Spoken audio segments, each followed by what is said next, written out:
Good afternoon, ladies and gentlemen. My name is Mr. Ebo Richards. I am CEO of Hejspan. Hejspan is a division of IZ Corp Exchange in good standings. We're getting back to introducing hedge funds, and we're doing Hejspan does hedge fund research, and it's just another research company that became part of the IZ Corp Exchange, and hedge funds are very popular on the exchange. So we're just focusing on again. My name's Mr. Ebo Richards, CEO of and founder of Hejspan, which is a division of IZ Corp. And it's an IZ Corp division. So we're looking at we look at the hedge funds, and hedge funds always come up with they're like part of the new indexes. There's a lot of new indexes, and a lot of this stuff is hedge fund stuff now. It became very popular once they decided that they can begin advertising. Me personally, I don't know why a hedge fund would want to advertise or even be displayed on a public market, but that's neither here nor there.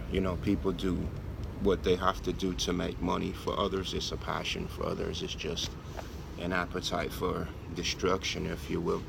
And that's just what it is. So you see a lot of new indexes, you see commercials, you see stuff like that. So it's part of the new normal is the hedge fund. The main good thing about the hedge fund is international. It's a broad international market, and once you get out there, you can meet people and see if your product matches their needs, and maybe you can get some action like that. But never leave out the emerging international scene when it comes to investing, especially the hedge fund.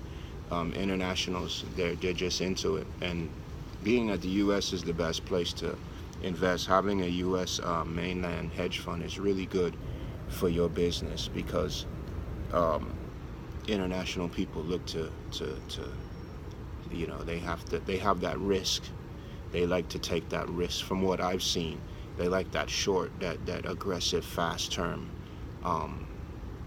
risk to make money, and the hedge fund can offer that if that's what their strategy is. They said there's a paradigm shift in the market, in the hedge fund world, and this just basically is because of the rules of governance.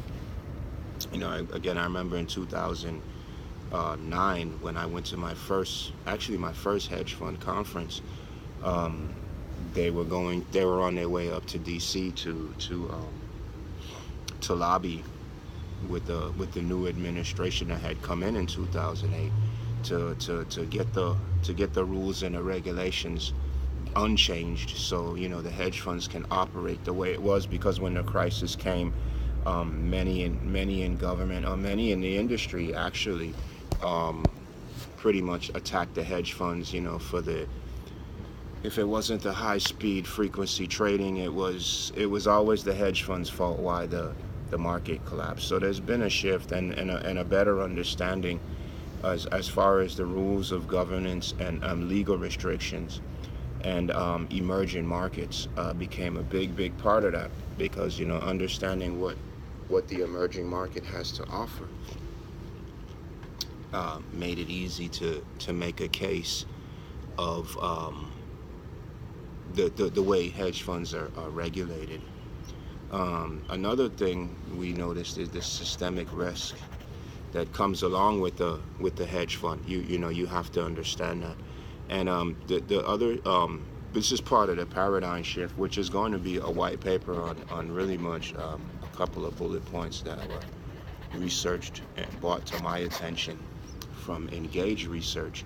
And it doesn't deal with the alpha. It deals more with the beta, and is it useful or not in today's market, and the way funds and the way investments are being handled and managed, and the type of investors that you're dealing with. You want to know where you come in and you say your systemic risk. The way we manage risk and we look at portfolios, and the way the hedge funds pick positions is a little different than it was 10 years ago. Actually, it's a lot different than it was 10 years ago. So we do see, we don't argue against the paradigm, against the shift, because it is there, and you can see that pretty much with the headliner of that is the huge debt in the U.S. And I think that was part of the downgrade around that time.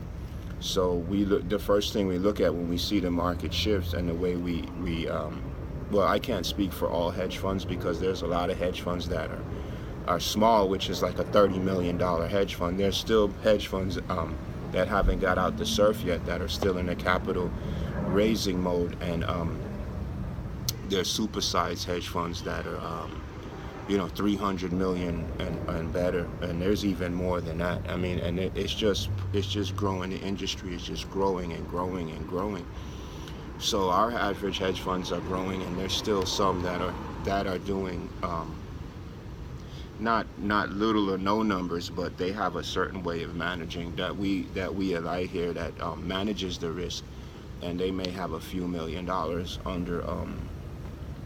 under management, the managers, in different areas.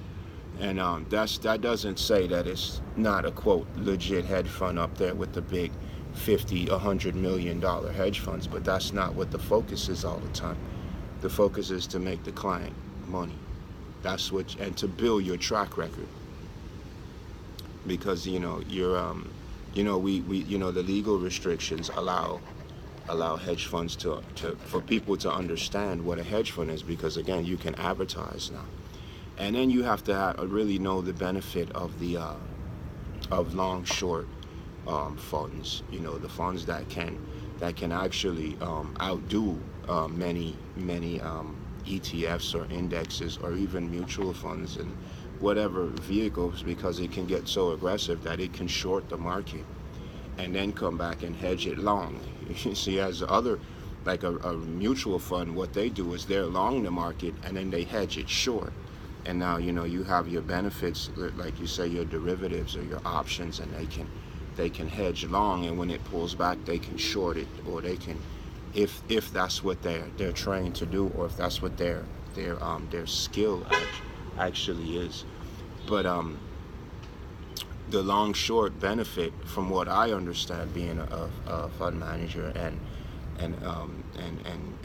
just starting the research, the hedge fund can short the market, and then at the same time it can come back and long the market to make up for, you see, while, like I said, the other side is vice versa, and don't get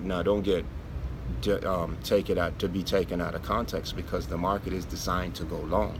But with that being said, the hedge fund can short the market, and many managers, especially the ones what I was trained with, we short the market. We sell. We're more inclined to sell the market rather than go long the market. You short the market, which is a more profitable, which is a more aggressive approach to trading, and you make the clients really, you make your place, and it's easier to build a track record that way, because a cardinal rule, especially in the hedge fund business here at IZ Corp Exchange, is markets go down faster than they go up. So when you see percent corrections, or when you see people saying, well, it's overbought, not to get confused with a contrarian. When you see that correction phase coming in, which is a healthy part of the market, it's definitely a healthy. I mean, markets just don't go straight up, but when they pull back, or they breathe, or they take a turn, the economy even, business even, those small times, those rainy days really hurt, and it's opportunities for people in the market who are specialized in long short. And there's a few on the exchange that you might want to look at on the IZ Corp exchange that are really good at that, and they specialize in that. So you have to understand the benefits of long short, and that's what the paradigm shift helps you do.